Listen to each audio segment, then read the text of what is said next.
This week we continue our study in the book of Genesis, and this week we are looking at Genesis chapter 4, particularly the murder of Abel by his brother Cain.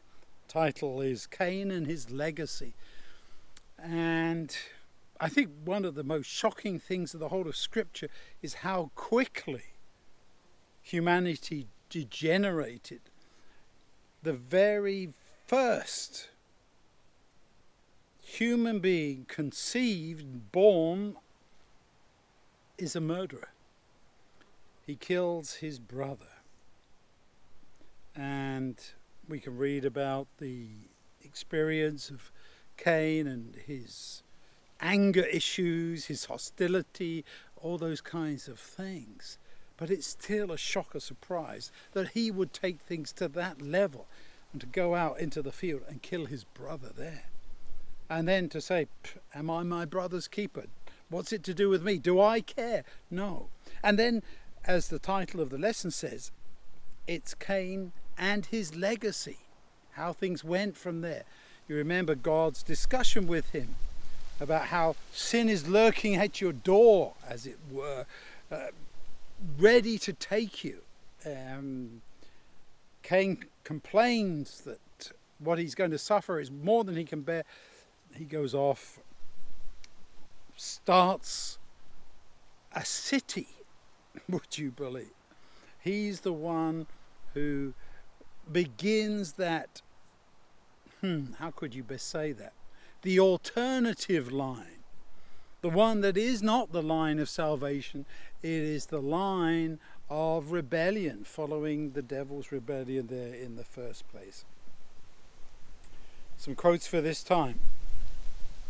Brian Boyce. I wonder what God must have thought then when he saw the work of Cain's hand, that the first baby born on the planet grew up to kill the third man, counting Adam, Cain, and then Abel, third man.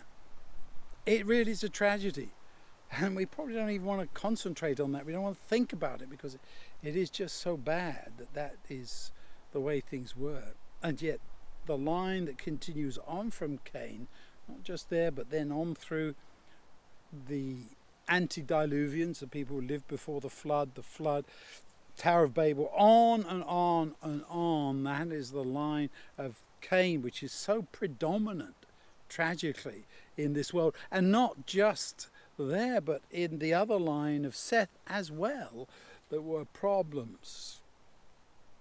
We all have this curse of sin within us.